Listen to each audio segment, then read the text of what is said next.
Señor, gracias por esta noche y por este tiempo. Vamos a entrar en tu palabra. Necesitamos que tu Espíritu Santo nos dirija, nos guíe, nos enseñe. Estamos dispuestos, oh Dios, para entender, para estudiar. Úsanos según tus planes. Úsanos para enseñar tu palabra. Úsanos como instrumentos para que tu palabra llegue a los corazones. Un bendito Dios, oramos en el nombre de Jesús. Amén. Amén. Amén. Muy bien. La semana pasada terminamos con todos estos términos que están alrededor del pecado. ¿Se acuerdan? Vamos a buscar la imagen para recordar. Aquí estamos en estudios, acá, doctrinas fundamentales, muy bien. Aquí está, términos, acá, este es. Este es lo que enseñamos la semana pasada. Compartir aquí. Ahí está. Muy bien. Perfecto. Y hemos hablado de que estos términos que ustedes están viendo delante, errar el blanco, quebrantar, transgredir, rebelión, desobediencia, impíos, injustos, iniquidad, traición, ser infiel, perversión, abominación, etcétera, etcétera. Son todos esos términos que nos explican el concepto de pecado a la luz de la Biblia. ¿De acuerdo? Esto lo terminamos de ver la semana pasada. El día de hoy vamos a hablar acerca de las características, la naturaleza esencial del pecado. Es decir, ¿por qué? ¿De dónde brota? ¿Cuáles son sus raíces? ¿Cuáles son las razones que a la luz de la Biblia encontramos detrás del pecado? ¿De acuerdo? Es posible, en medio de esta desconcertante variedad, formular una definición amplia de lo que es pecado, pero tenemos que identificar la esencia. ¿Cuáles son los factores más obvios que dominan, que controlan el pecado en general? En primer lugar, punto 1, apunten el título. Punto 1. La naturaleza esencial del pecado no es solo un asunto de acciones y comportamiento. El pecado empieza ya desde las intenciones. Repito, la naturaleza esencial del pecado no es solo un asunto de acciones y comportamiento. Empieza desde las intenciones. Para muchos, por ejemplo, definen el pecado como lo define la Biblia en el Antiguo Testamento, ¿no? No levantarás falso testimonio. Muy bien. No robarás. Muy bien. No cometerás adulterio. No matarás. No codiciarás, etcétera. Y entonces en el Antiguo Testamento se consideraba pecado el acto cometido, ¿no es cierto? En el Antiguo Testamento se consideraba como pecado el acto cometido que violentaba las leyes de Dios. Pero todo esto cambia en el Nuevo Testamento. Todo esto cambia completamente en el Nuevo Testamento, porque Jesús introdujo un nuevo concepto. Jesús condenó no solo los actos, sino hasta las intenciones. Los pensamientos, los motivos internos, ahora forman parte del proceso y convierten en casi tan importantes como las acciones. Vamos a leer, empezamos. Carlos Guerrero, por favor, Mateo 5, 21 al 22. Mateo 5, 21 al 22. Ok.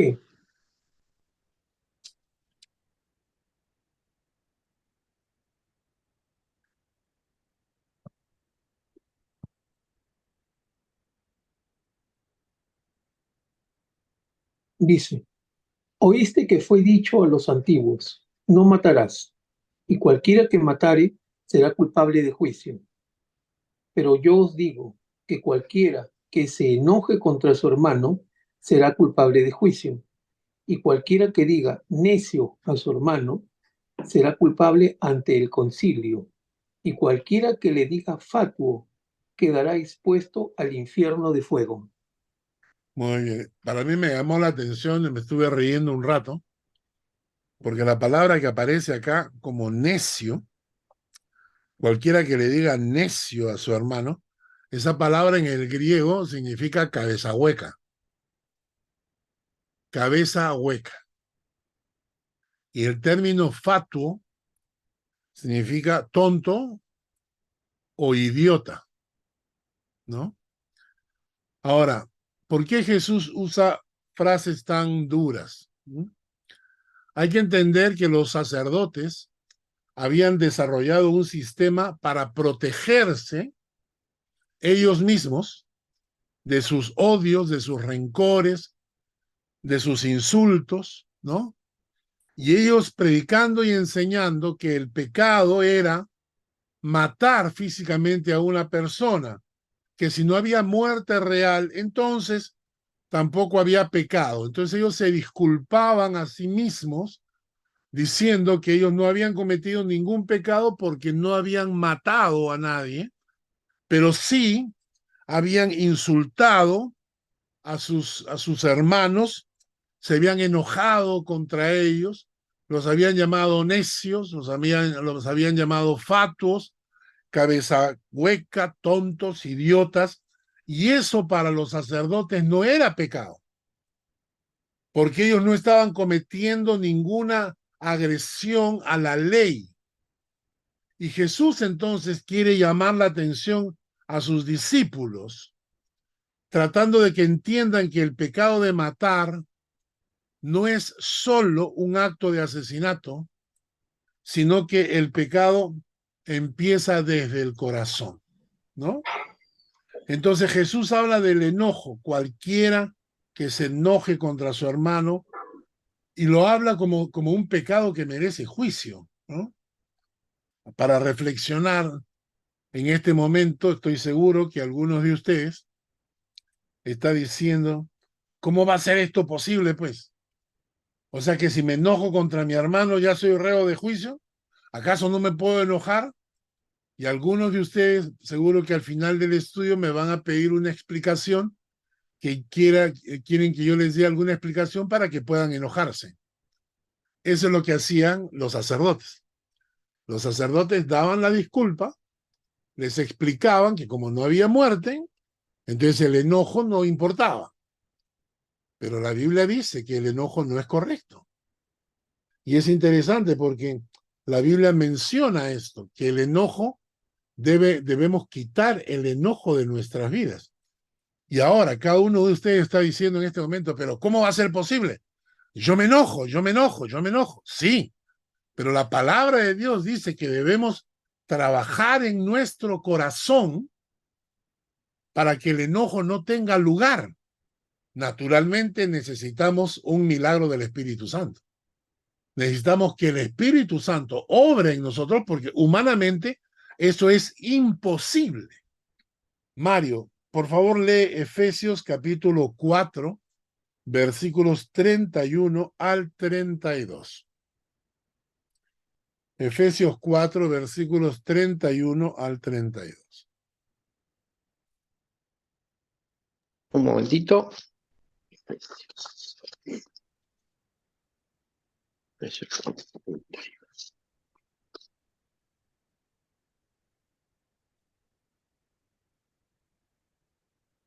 Quítense de vosotros toda amargura, enojo, ira, gritería y maledicencia, y toda malicia. Antes, sed benignos unos con otros, misericordiosos, perdonándoos unos a otros, como Dios también os perdonó a vosotros en Cristo. Exacto. Entonces la enseñanza bíblica es: quítense de vosotros toda amargura, enojo, ira, gritería, maledicencia y toda malicia. Quítense de vosotros todo enojo. Colosenses capítulo 3, Silvia. Colosenses capítulo 3, versículos 5 en adelante.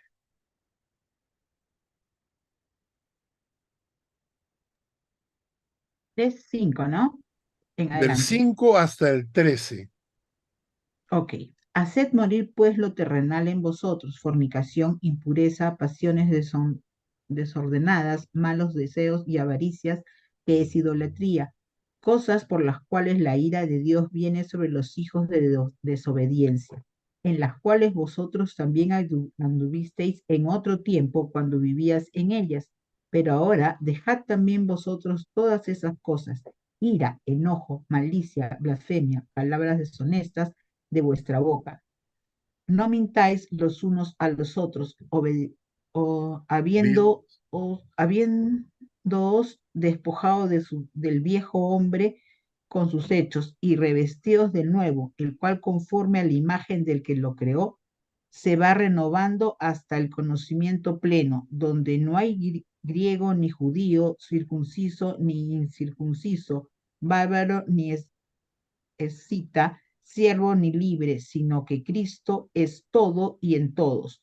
Vestidos pues como escogidos de Dios, santos y amados, de entrañable misericordia, de benignidad, de humildad, de mansedumbre, de paciencia, soportados unos a otros y perdonados unos a otros, si alguno tuviere queja contra otro, de manera que Cristo os perdonó, así también hacedlo vosotros. Muy bien. Este pasaje, por ejemplo, este pasaje lo que nos está tratando es de elevar nuestra fe a otro nivel. Miren la primera parte, ¿no? La primera parte, Colosenses, versículo 5. Miren los pecados que se mencionan. Y a eso es lo que los sacerdotes consideraban pecado. Los sacerdotes consideraban pecado y decían: haced morir, pues, lo terrenal en vosotros: fornicación, impureza, pasiones desordenadas, malos deseos, avaricia, que es idolatría, porque la avaricia es idolatrar el dinero, cosas por las cuales la ira de Dios viene sobre los hijos de desobediencia. Entonces, la lista de pecados es lo que normalmente nosotros hoy en día consideramos pecados también. Si tú le dices a la gente: tú has pecado, la gente en su cerebro procesa la información y piensa en fornicación, impureza, pasiones desordenadas, malos deseos, avaricia, idolatría, etcétera, etcétera. Pero luego en el versículo 8, Jesús aumenta, lleva la fe a otro nivel.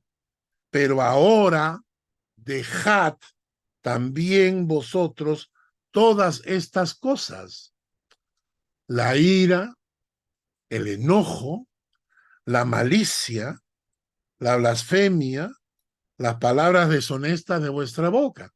Y entonces, si en este momento tú estás tratando de disculpar tu comportamiento, estás haciendo lo mismo que hacían los fariseos. Si tú estás tratando de disculpar tu ira, tu enojo, tu malicia, tu blasfemia, tus palabras deshonestas, estás haciendo lo mismo que los sacerdotes y los fariseos, que trataban de disculpar pensando que esto no era pecado. Pero esto está incluido como pecado. Y eso es lo que Cristo sacó. Por eso es que Cristo habla del tema del enojo y de no llamarle necio a tu hermano y no llamarle fato a tu hermano, porque quiere que salgamos de ese concepto de que pecar es fornicar, pecar es las pasiones desordenadas y todo lo que hagas, cuando el pecado puede incluir inclusive la ira, el enojo, la malicia. Y como esto no podemos vencerlo, lo que en realidad tenemos que pensar es que la única posibilidad de salir de estos pecados es con la gracia de Dios, es con rendirnos al Señor, buscar al Señor, para que el Señor realmente pueda tocar las fibras de nuestro corazón. En el versículo 10 dice, revestidos del nuevo hombre, el cual conforme a la imagen del que lo creó, se va renovando, y yo añadiría día a día.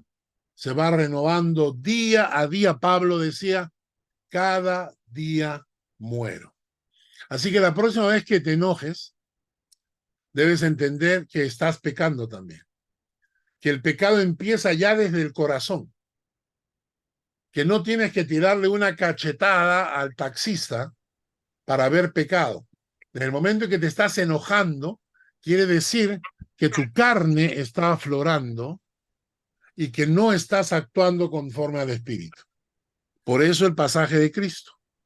Entonces, lo que Cristo está tratando es de hacernos entender que debemos llevar nuestra fe a un nivel más elevado. ¿Mm? Ahora, ¿se dan cuenta la diferencia brutal que existe entre vivir bajo la ley y vivir bajo la gracia? La ley juzga tus actos. La gracia juzga tus intenciones.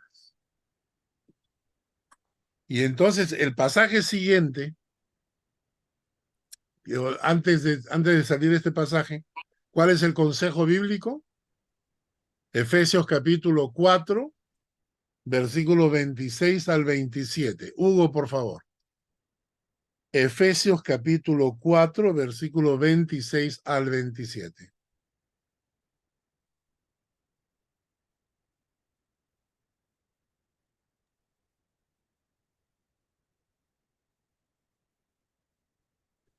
Efesios 4, 26 y 27. Airaos, pero no pequéis. No se ponga el sol sobre vuestro enojo, ni deis lugar al diablo. Claro.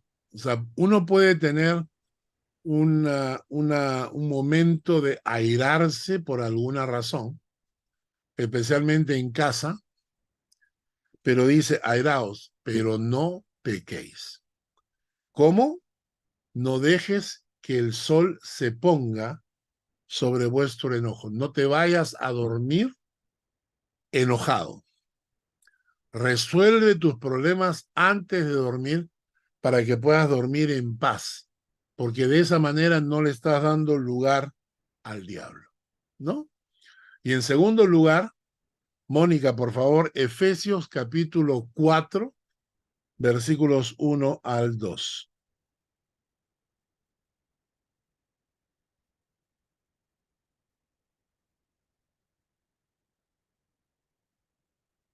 Efesios capítulo 4, versículos 1 al 2.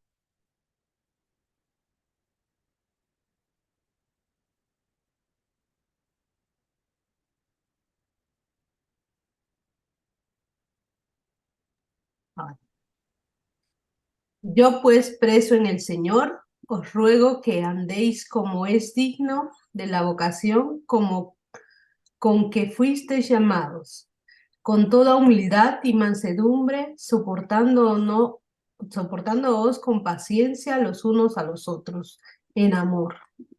Ajá.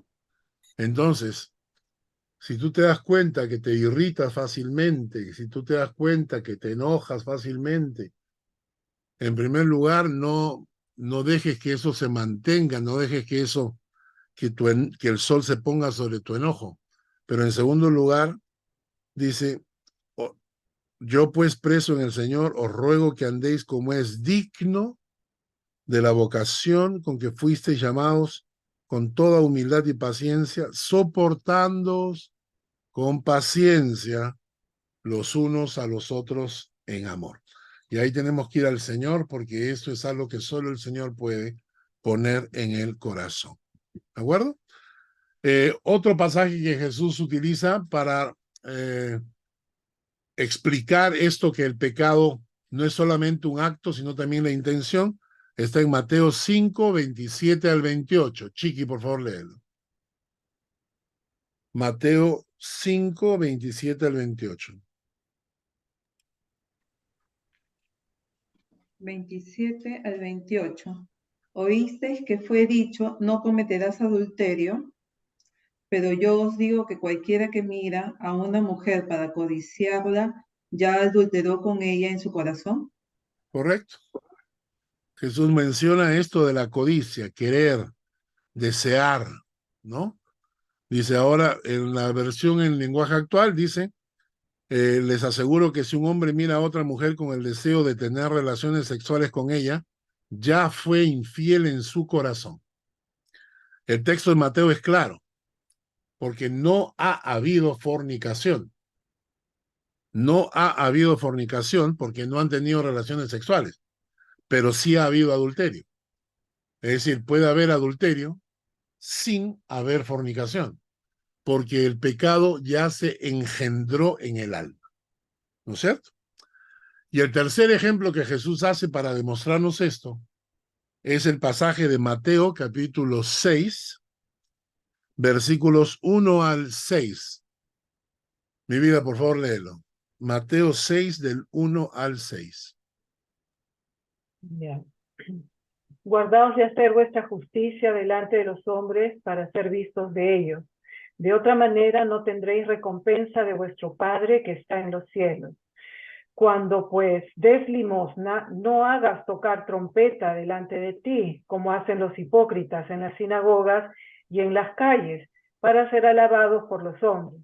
De cierto os digo que ya tienen su recompensa. Mas tú, cuando des limosna, no sepa tu izquierda lo que hace tu derecha, para que sea tu limosna en secreto, y tu Padre que ve en lo secreto te recompensará en público. Y cuando ores, no seas como los hipócritas, porque ellos aman el orar en pie en las sinagogas y en las esquinas de las calles para ser vistos de los hombres. De cierto os digo que ya tienen su recompensa. Mas tú, cuando ores, entra en tu aposento y cerrada la puerta, ora a tu Padre que está en secreto, y tu Padre que ve en lo secreto te recompensará en público.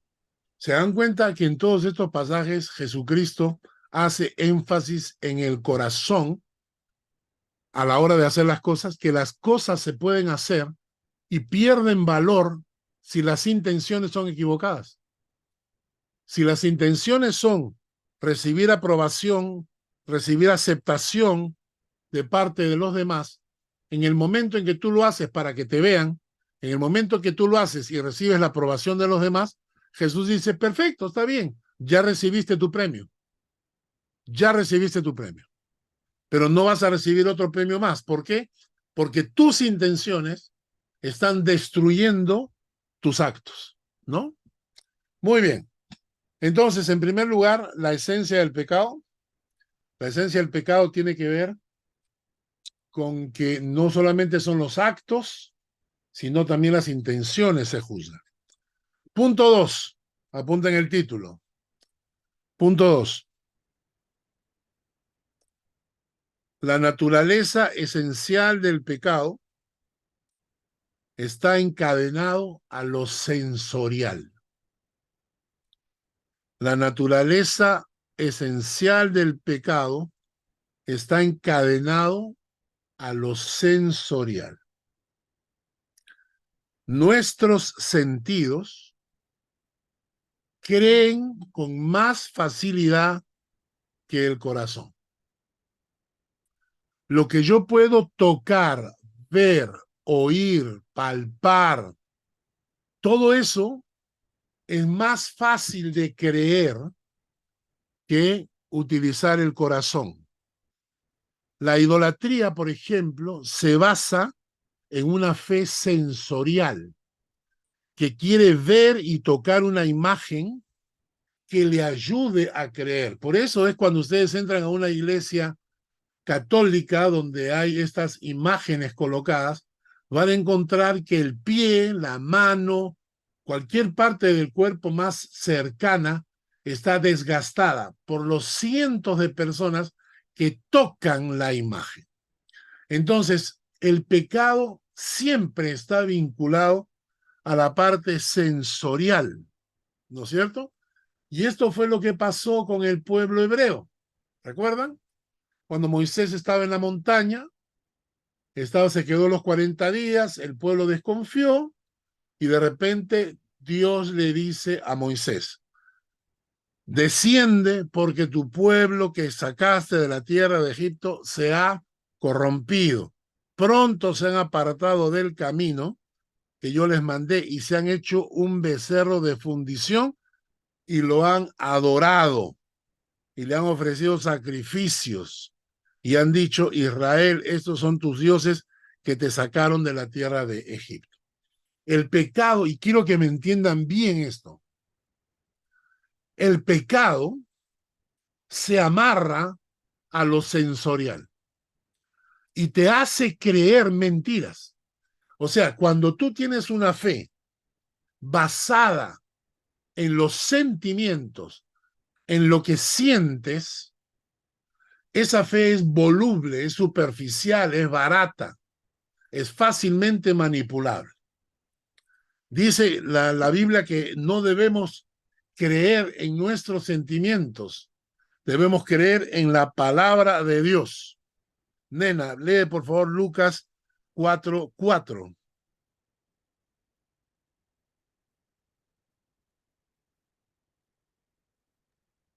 Ok.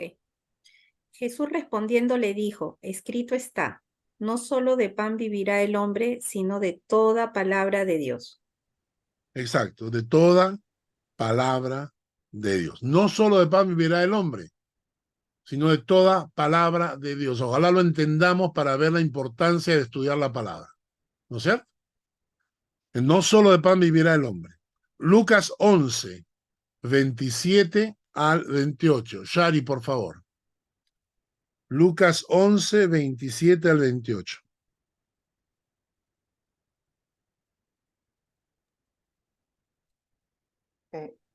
Mientras él decía estas cosas, una mujer de entre la multitud levantó la voz y le dijo, bienaventurado el vientre que te trajo y los senos que mamaste. Y él le dijo, antes, bienaventurados los que oyen la palabra de Dios y la guardan. Esta es una escena muy interesante, ¿no? Una mujer acercándose a Jesús, hablando de María. Mientras él decía estas cosas, una mujer entró de entre la multitud, levantó la voz y dijo, bienaventurado el vientre que te trajo, está hablando de la Virgen María, y los senos que mamaste, ¿no? Qué bienaventurada es María. Y Jesús contestó, perdón. Antes, bienaventurados los que oyen la palabra de Dios y la guardan. Antes que el vientre que me trajo y los senos que mamé, antes que eso, bienaventurados son los que oyen la palabra de Dios y la guardan. Primera de Pedro 1:23. Miguel Muñoz, ¿puedes leer? Sí, Har. Muy bien. Primera de Pedro 1:23, ¿no?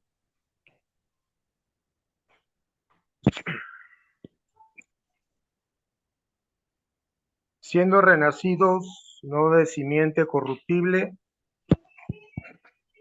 sino de incorruptible, por la palabra de Dios que vive y permanece para siempre. La palabra de Dios obra en nosotros el renacer, siendo renacidos, no de simiente corruptible, sino de incorruptible, por la palabra de Dios que vive y permanece para siempre. La palabra de Dios vive y permanece para siempre. La palabra de Dios es firme, eterna, inamovible. Nuestros sentimientos no. Nuestros sentimientos son engañosos, volubles, e inconstantes. No puedo basar mi fe en lo sensorial. No puedo basar mi fe en lo que siento, en lo que toco, en lo que escucho, en lo que experimento emocionalmente. Tengo que basarlo en la palabra de Dios. No puedo creer en mis sentimientos, debo creer en la palabra de Dios, aunque todo ande de cabeza. ¿Y por qué les digo esto? Hay un texto bíblico en 2 Corintios 5:7, dice, por fe andamos, no por vista. Por fe andamos y no por vista. ¿Por qué les digo esto? Porque la parte sensorial va muy enganchada a la parte del pecado. Voy a explicar esto. Por medio de la parte sensorial, el pecado te puede hacer creer que lo malo es bueno. Porque como tú te sientes bien y estás acostumbrado a vivir de las sensaciones, ¿ya? Entonces el pecado se engancha a lo sensorial y te hace creer, te confunde y te hace creer que lo malo es bueno. ¿No es cierto? Porque te engaña. Por eso es que hay muchas iglesias que están enfatizando la parte sensorial, ¿no? Hay muchas iglesias que el culto se ha convertido en un show. Ya no es un tiempo de adoración a Dios. Es un tiempo de saltar, de gritar, de levantar las manos. Un tipo concierto juvenil. Entonces, cuando en otras iglesias es diferente. En otras iglesias apelan a los sentimientos, ¿no? El pastor les grita, los insulta, los hace tirarse al piso. O sea, la emoción. Hay que buscar la emoción, porque por medio de la emoción engaño mejor. Y es interesante porque estas iglesias emocionales generalmente crecen más rápido, porque la gente busca las sensaciones. La gente no busca la palabra de Dios. Hemos conocido gente que ha venido a nuestra iglesia y una persona me dijo, a mí personalmente me dijo, pastor, esta es la iglesia en la que mejor he estudiado y aprendido la Biblia. Es cada prédica, cada estudio bíblico ha sido una cosa que me ha edificado un montón, pero me voy a otra iglesia porque allá siento más el Espíritu Santo. Y entonces, cuando las sensaciones, cuando las emociones se colocan delante de tu fe, te van a llevar a cualquier herejía. Si la persona estás en una iglesia y te hacen sentir cosquillas, vas a estar más predispuesto a creerle. El pecado justamente se agarra de lo sensorial para llevarnos por el camino errado. El ser humano es una persona que quiere sentir. El ser humano, y cuando tú tienes una fe sensorial, ¿sabes lo que pasa? Que necesitas que renovar esa fe a cada rato. Porque los sentimientos se cansan. Te cansas, ¿no? Muchas de estas iglesias donde se le da mucho énfasis a lo sensorial, a los sentimientos, a las experiencias emocionales, crecen tan rápido. Pero la pregunta es, y escuchen bien lo que voy a decir porque estas son estadísticas, ¿por qué estas iglesias sensoriales, pentecostales, emocionales, al mismo tiempo tienen los índices más altos de divorcios entre cristianos? ¿Por qué estas iglesias, según las estadísticas, tienen el índice de cristianos frustrados, deprimidos, más alta dentro del pueblo evangélico? ¿Por qué hay estas iglesias sensoriales donde les hacen todo lo necesario para que sientan? ¿Qué pasa cuando él deja de sentir?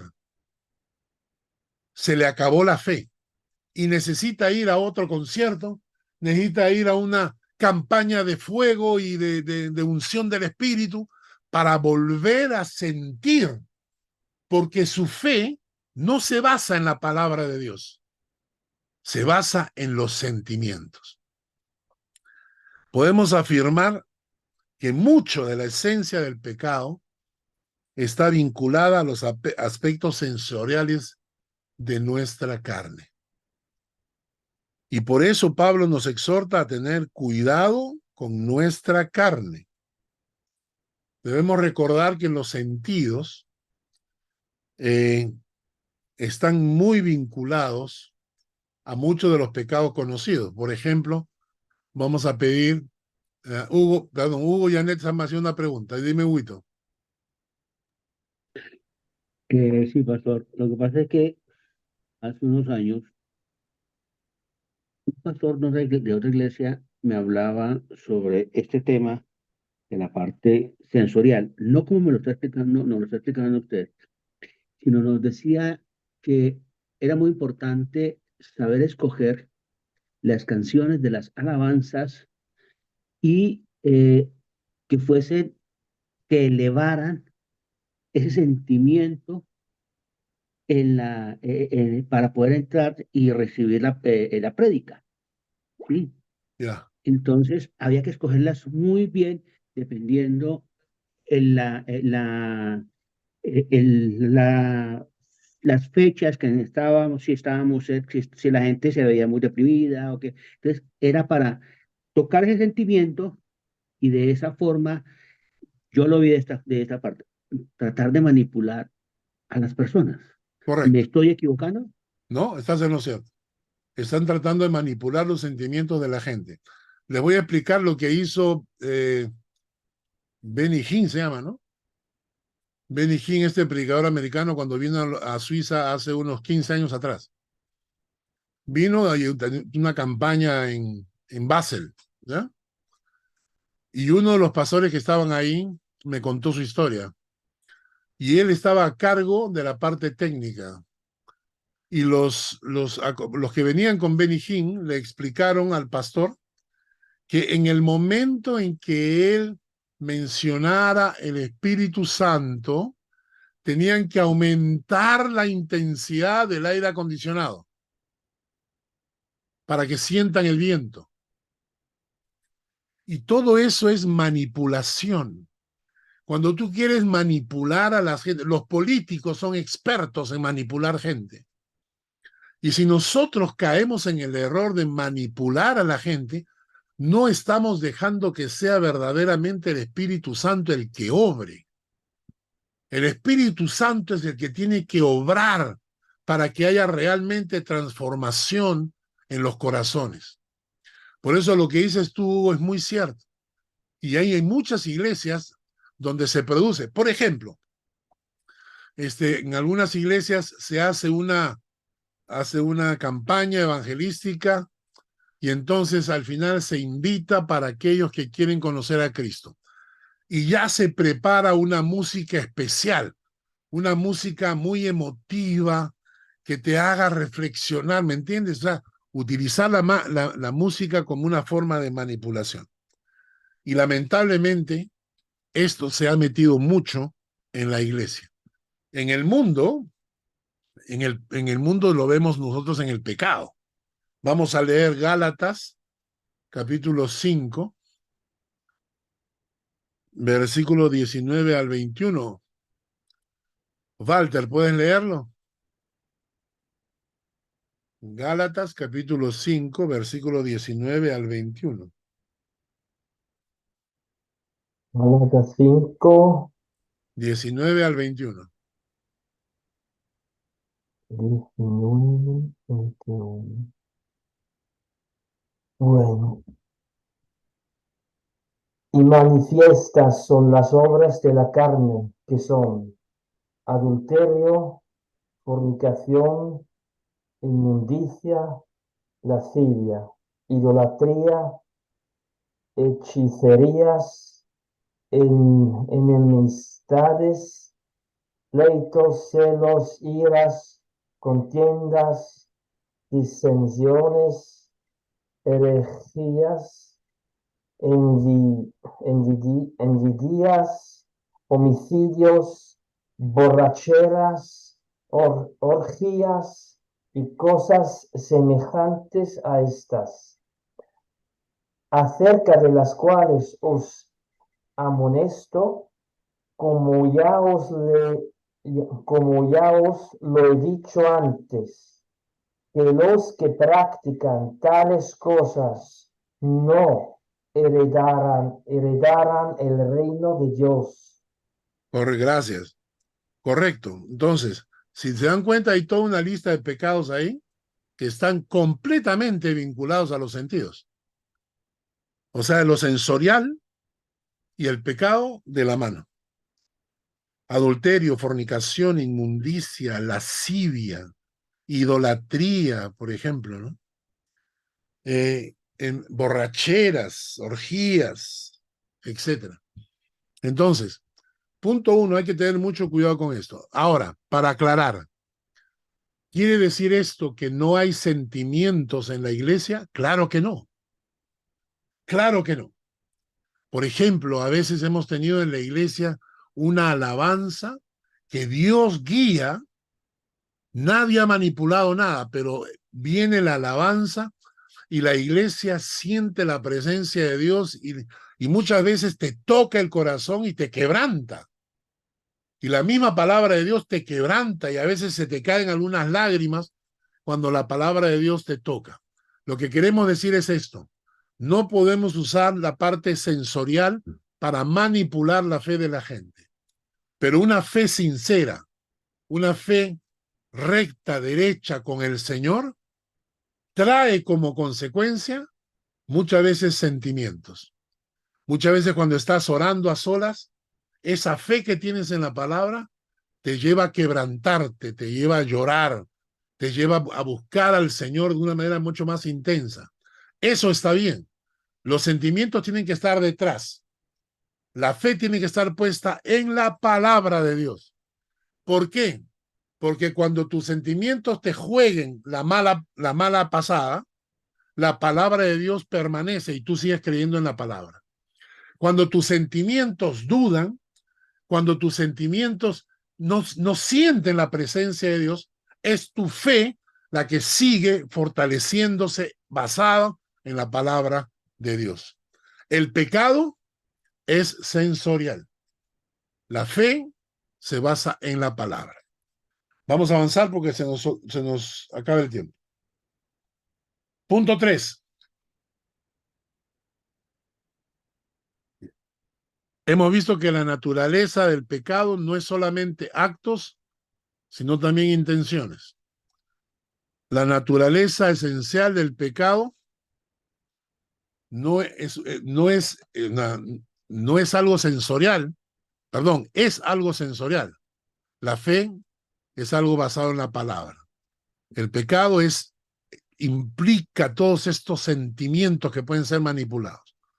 Tercero, la naturaleza esencial del pecado está muy encadenada al egoísmo o al egocentrismo, la exaltación del ego. El hombre como el centro de todas las cosas. A eso se le llama últimamente humanismo. La elección del ser humano como fin supremo. Hay un autor que sostiene que el egoísmo y la arrogancia es la forma más principal de oponerte a la voluntad de Dios. Y lo vemos hoy en día en pensamientos comunes que nos dicen, lo importante es que seas feliz. Solo vivimos una vez y debes satisfacer tus deseos y pasiones. Debes pensar primeramente en ti.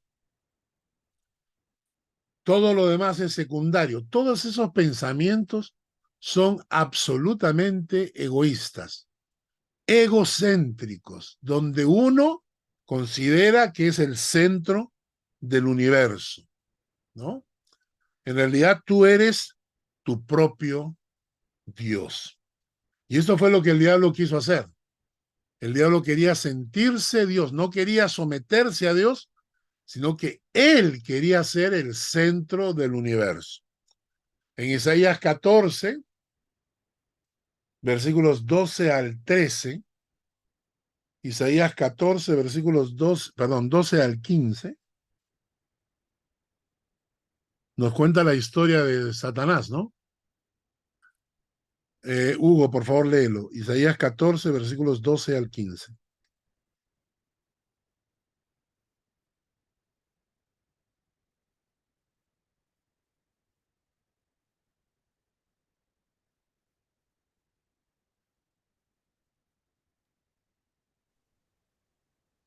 Como caíste del cielo, oh lucero, hijo de la mañana, cortado fuisteis por la tierra, tú que debilitabas a las naciones, tú que decías en tu corazón, subiré al cielo y en lo alto, junto a las estrellas de Dios, levantaré mi trono, y en el monte del testimonio me sentaré a los lados del norte. Sobre las alturas de las nubes subiré y seré semejante al Altísimo. Mas tú, derribado eres hacia el Seol o a los lados del abismo. Lo interesante en este caso es que el diablo no quería destituir a Dios, solo quería sentarse a su costado. O sea, quería él tomar el norte y darle a Dios el sur. O sea, Dios existe, pero tú te sientas en el trono como si fueras Dios. El egoísmo es simplemente pensar que tú eres el centro del universo, que todo debe girar alrededor tuyo,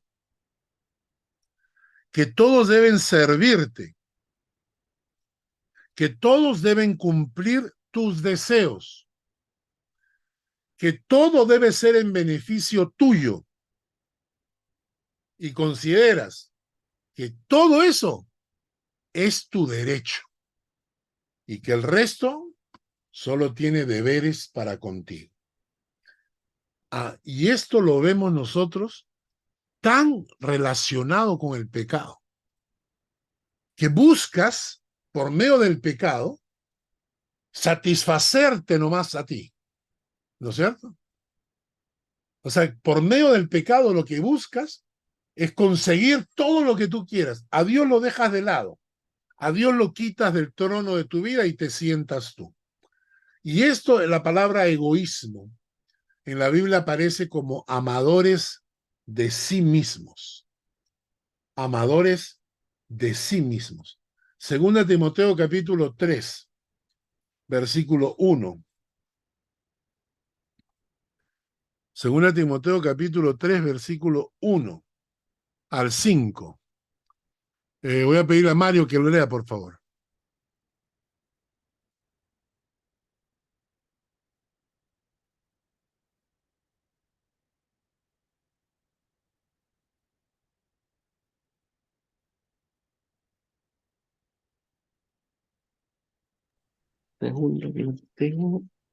Segunda Timoteo 3, del 1 al 5. Del 1 al 5. Sí, un momentito. Segunda Timoteo. Sí.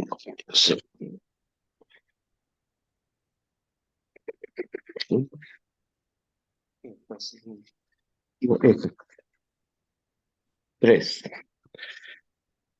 También debes saber esto, que en los postreros días vendrán tiempos peligrosos, porque habrá hombres amadores de sí mismos, avaros, vanagloriosos, soberbios, blasfemos, desobedientes a los padres, ingratos, impios, sin afecto natural, implacables, calumniadores, intemperantes, crueles, aborrecedores de lo bueno, traidores, impetuosos, infatuados, amadores de los deleites más que de Dios, que tendrán apariencia de piedad, pero negarán la eficacia de ella.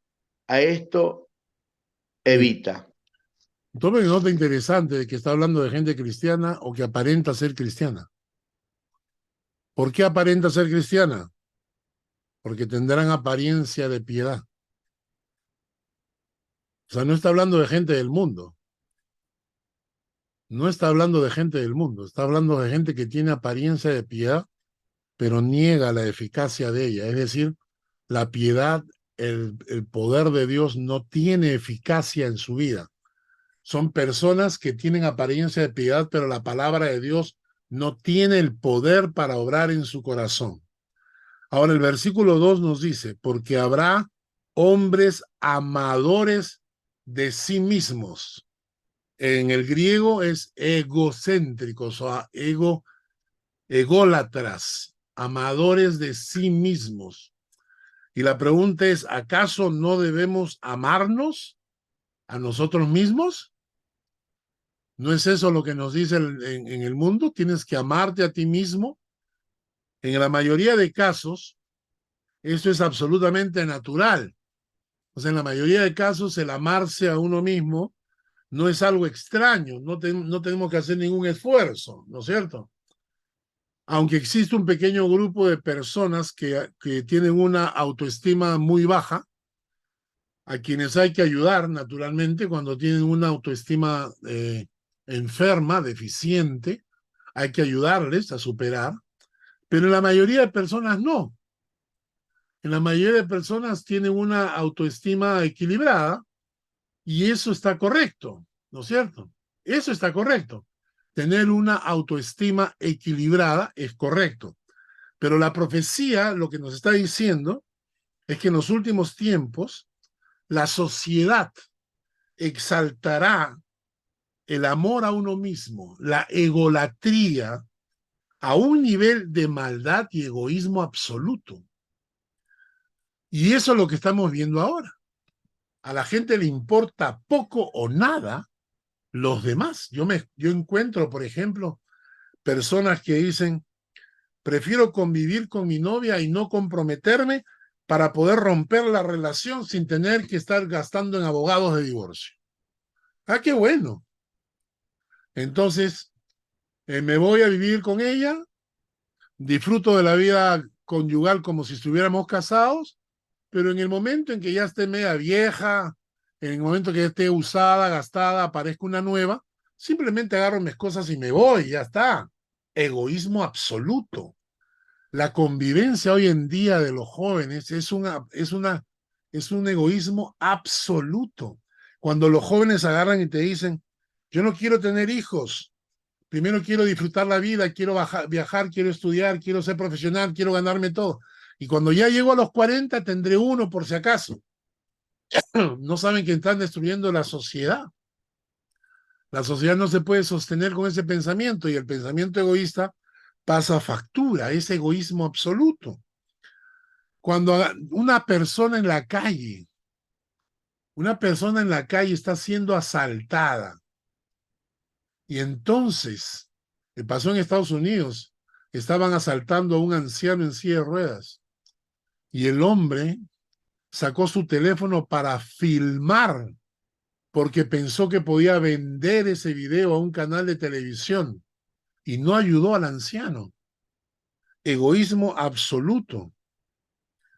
Y hay que tener mucho cuidado porque podemos gastar demasiado dinero en nosotros y ser miserables para los que están pasando necesidad. Y decimos, no me importa, es pobre, no me importa, es su problema, es su vida, se lo ganó, se lo consiguió. Y todo esto, hermanos, es una expresión del pecado, del egoísmo. Strong es un comentarista, dice, el egoísmo es preferirse a uno mismo antes que a Dios y a nadie. Interesante, ¿no? El egoísmo se manifiesta abiertamente contra los mandamientos de Dios. Y no nos importa las consecuencias y si esto afecta a los demás. Ok, punto 2. La naturaleza esencial del pecado está vinculada al egoísmo. Y punto 3, para terminar el estudio de hoy. En el fondo de todo, la naturaleza, perdón, punto 4. Punto 4, la naturaleza esencial del pecado lo que busca es sustituir a Dios. Sustituir a Dios.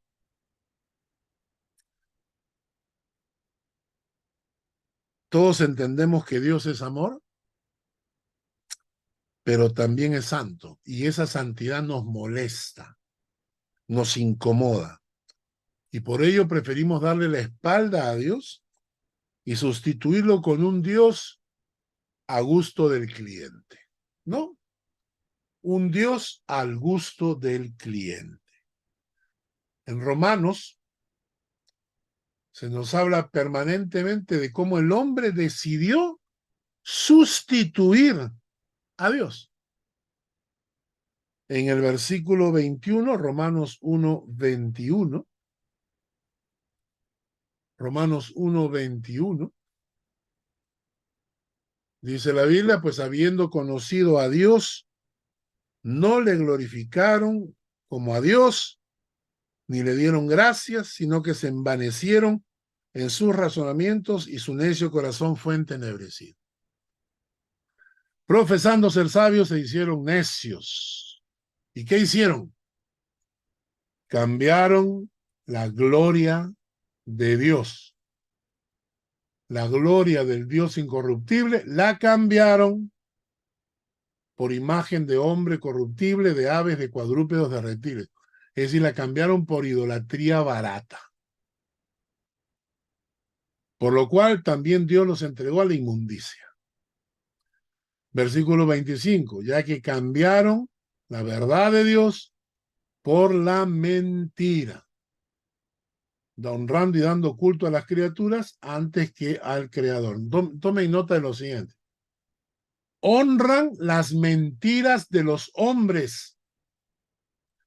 Honran a las criaturas antes que a Dios.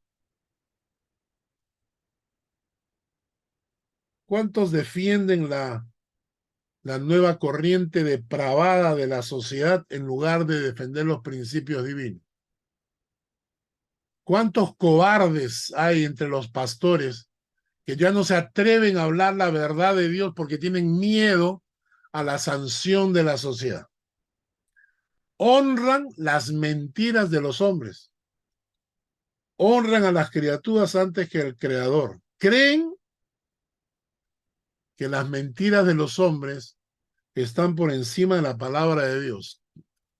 Destituyeron a Dios y lo sustituyeron por otra cosa. Algunos han sustituido a Dios por su pareja, por su trabajo, por dinero, por sexo, por el mundo. Y entonces en el fondo el pecado lo que busca es quitar a Dios de tu vida y que lo sustituyas por otra cosa que te dé una satisfacción temporal. Entonces el pecado está vinculado a estos 4 aspectos. Y con eso vamos a terminar. El pecado está vinculado a los sentimientos, a las intenciones, no solamente a los actos. El pecado está encadenado a lo sensorial. Todo lo que tenga que ver con lo sensorial, el pecado lo utiliza muchas veces para engañarnos. Así que tengan cuidado de no ser manipulados por los sentimientos. Siempre basen su fe en la palabra de Dios. El pecado está encadenado al egoísmo. Pregúntate siempre si tu comportamiento es egoísta, si estás pensando solo en ti mismo y crees que todo el mundo tiene que ponerse a tus pies. Y por último, el pecado siempre está buscando sustituir a Dios. Ten cuidado con cualquier cosa que sustituya a Dios en tu vida. Amén. ¿Preguntas?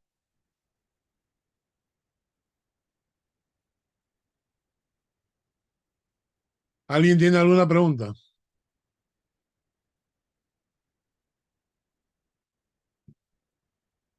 Nadie. Yo solamente un comentario. Entonces, todo esto sería la conclusión que para no pecar sería cumplir el mandamiento de Dios, que es amar al prójimo como a ti mismo, Sí, ¿no? Sí. sí, sí. La base para poder amar. A mí me dijeron este comentario, que es una forma muy sutil de manipular la Biblia. Me dijeron, tienes que amar al prójimo como te amas a ti mismo. Así que tienes que empezar por amarte a ti mismo. Entonces yo le dije, bueno, pero eso es natural. Amarse a uno mismo es natural. Hay un pequeño porcentaje de gente que le falta identidad, que tiene una autoestima muy baja, pero la mayoría se aman a sí mismos, ¿no es cierto? Te amas a ti mismo. Pregúntense todas las mujeres, ¿cuánto gastan en maquillaje? ¿Acaso no es amarse? Claro que se aman. Y cuando te compras la zapatilla que te gusta, te estás amando, pues. Y cuando vas al gimnasio a hacer ejercicio, te estás amando, pues. Y cuando te vas a comer una buena comida, un buen plato de comida, o te comes un heladito, te estás amando, pues. O sea, cuando alguien me dijo, para amar al prójimo tengo que empezar a amarme a mí mismo, entonces es una forma de decir, tengo que exaltar mi ego para poder amar a los demás. No, el texto es clarísimo. Para poder amar al prójimo, tienes que amar a Dios primero. Porque amar a Dios primero es el único que te puede dar amor para amar gente que es inamable. Solo el amor de Dios puesto en tu corazón puede permitirte amar al prójimo. Hay gente que yo conozco que es mi prójimo, que a veces cuando oro le digo, Señor, ¿por qué no te lo llevas de paso ya que es creyente? Y así nos alivias un poquito, ¿no? Señor, llévatelo, te lo mandamos, ¿no? O sea, hay gente que es tan antipática, que es tan difícil de amar, ¿no? Esa gente no puedes amarla simplemente amándote a ti. O sea, no es que te puedes amar a ti mismo y amar a los demás. La única manera de amar a esas personas es con el amor de Dios. Y para que el amor de Dios esté en tu corazón, tienes que empezar por amar a Dios con todo tu corazón. Y entonces te conviertes en canal del amor de Dios. Por eso es tan importante en nuestra relación personal, nuestro tiempo a solas con Dios, y lo repito hasta el cansancio. Nuestro tiempo a solas con Dios es la clave de nuestra vida cristiana. ¿Amén? Pastor, pero es difícil dejar de airarse. Siempre caemos en el pecado. Es correcto. Siempre estás, por cualquier cosita, hay veces nos irritamos y nos molestamos y nos enojamos y es difícil de controlar. Y muchas veces decimos, oh Señor, Ya. Punto quisiéramos, uno. pero difícil. Punto uno. Nunca enojarse es imposible. Ya. O sea, que nunca nos enojemos es imposible. Para eso tenemos que pedir sabiduría de Dios, etc. Pero si nos estamos enojando por cualquier cosita, hay un problema. ¿Me entendieron? El hecho de no enojarme nunca no es posible. Necesito trabajar con Dios esa área. Pero el hecho de enojarme por cualquier cosita quiere decir que mi relación con el Señor no está a la altura. Si me enojo por cualquier cosita, algo está mal, pues. Algo está mal. Porque la paz de Dios debe llenar mi corazón. Claro, de vez en cuando enojarme, es posible, pedimos perdón al Señor, arreglamos las cuentas antes que oscurezca, antes de irnos a acostar, todo está bien. Airaos, pero no pequéis. Pero cuando alguien se enoja a cada rato por cualquier cosita, hay un problema espiritual que tiene que tratarlo directamente con Dios. Y si no es por cualquier cosita. Por cualquier cosita, no. O sea, si es por cualquier cosita, hay un problema.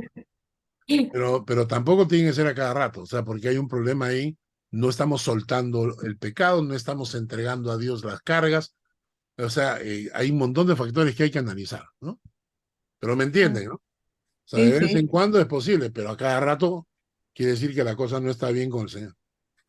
Pastor, y Ah, en el caso de que sí, estamos hablando tal vez del vecino, el amigo, qué sé yo, pero en el caso de los hijos, que a cada rato le sacan las canas verdes a uno. O el marido.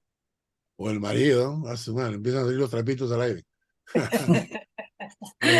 Sea el marido, sea el marido o sean los hijos, todos ellos necesitan de nuestra paciencia. Porque la paciencia es una expresión, escúchenlo bien, la paciencia es un acto de misericordia. La paciencia, tienes delante a alguien que te saca de quicio. Entonces, tienes delante a alguien que te saca de quicio y la paciencia es un acto de misericordia. Si tú quieres que Dios tenga misericordia contigo, empieza a tener misericordia con la gente que te rodea. Walter, ¿tienes una pregunta? Sí, pastor, sí. Excepcionalmente tengo una pregunta, a ver si me salen las palabras, si me explico correcto. Hemos leído 2 Timoteo 3, capítulo 3, versículo 1, que dice que en los postreros días, en los últimos días, esto me ocupa un poco porque yo me pregunto, es vivir en los últimos días, ¿cómo tengo que entenderlo? Es un proceso continuo, cada sociedad, cada siglo, los cristianos en cada época han pensado, puede ser, que han vivido en los últimos días. Es Esto correcto. estaba escrito hace 2000 años. Correcto. Desde hace 2000 años que se está enseñando esto. Por eso lo que yo digo es, a mí no me preocupa mucho. A mí no me preocupa el término los últimos días. Lo que a mí me preocupa es estar en tan buena relación con el Señor que si me tocara vivir los últimos días, que el Señor se glorifique con mi vida. Yo no sé si será en mi generación o si será en otra. Por eso no me preocupo de cuáles son los últimos días. Y yo personalmente ni siquiera escucho a esos predicadores que son apocalípticos, ¿no? Que les encanta asustar a la gente con la profecía, Israel, la tercera guerra, ya estamos en los últimos tiempos, arrepiéntanse. Porque ¿sabes qué? Eso me produce una carga en el corazón, una molestia. Yo no quiero esperar al Señor con miedo, sino con paz. Y por eso yo quiero estar siempre preparado con el Señor y vivo mi vida agradándole al Señor, tranquilo y en paz, y no me preocupo de cuándo serán los últimos tiempos, porque como el arrebatamiento será en un abrir y cerrar de ojos, dice la Biblia, es decir, ni siquiera nos vamos a enterar. Entonces, muchas veces nosotros decimos estos son los últimos tiempos porque cada vez es peor, ¿no? Pero no hay que preocuparnos de eso, no hay que preocuparnos de los últimos tiempos, porque no sabemos si será ahora, mañana, en 10 años, en 20 años, no sabemos, en 50 años, no lo sabemos. Lo que tenemos que hacer es vivir en paz para la gloria de Dios ahora. Amén. Y en eso me Ayer, concentro. sí, justo ayer en un estudio estábamos conversando y lo que tomamos fue que entonces veamos como no sabemos si será mi último día de vida. Entonces, debo yo mantenerme a cuentas con el Señor, porque no sabemos qué pasará en el siguiente minuto, ¿no? Exacto. Lo tomamos de esa manera para poder ser conscientes de que no sabemos, de acá a un momento salimos y nos pasa algo y ya fue, ¿no? No necesariamente que el mundo acabe o que venga el Señor, sino que nuestra vida en un instante puede cambiar y acabarse. Así es. Y de repente, antes que venga el Señor, nos morimos. ¿No es cierto?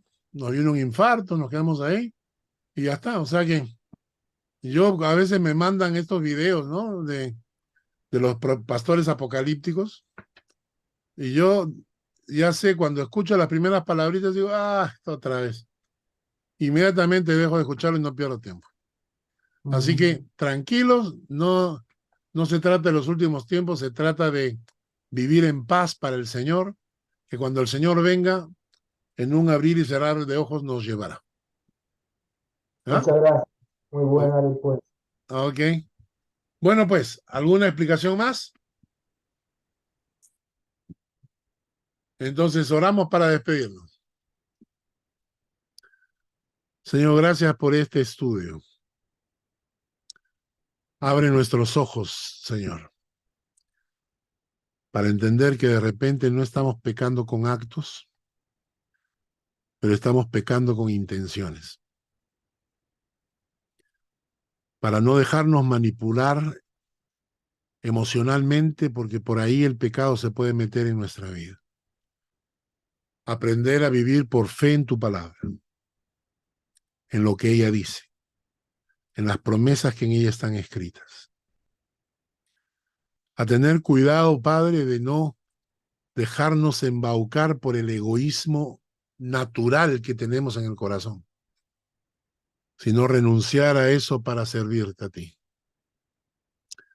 Y por último, los ojos bien abiertos, porque el pecado quiere que sustituyamos tu presencia en el trono de nuestra vida por cualquier otra cosa, por un enamorado, por una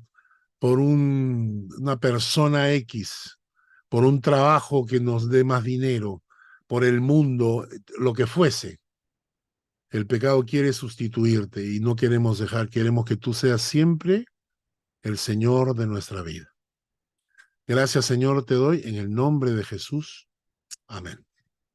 Amén. Amén. Bueno, hermanos, cuídense. Gracias, Nos Carlos. vemos la Gracias. próxima semana. Gracias, Muchas muchas gracias, gracias. bendiciones a todos. A todos. Gracias. Bye. Cuídate, Carlos. Claro, yo me Cuídate, cuido. Carlos. Claro. De no Sí, por caerse. favor. De no caerse. No caer en el dulce, no caer en el Adiós, dulce. cuídense. Cuídate. Chao, chao. El Señor te bendiga y te guarde. El Señor haga resplandecer su rostro sobre ti y tenga de ti misericordia. El Señor alce sobre ti su rostro y ponga en ti paz.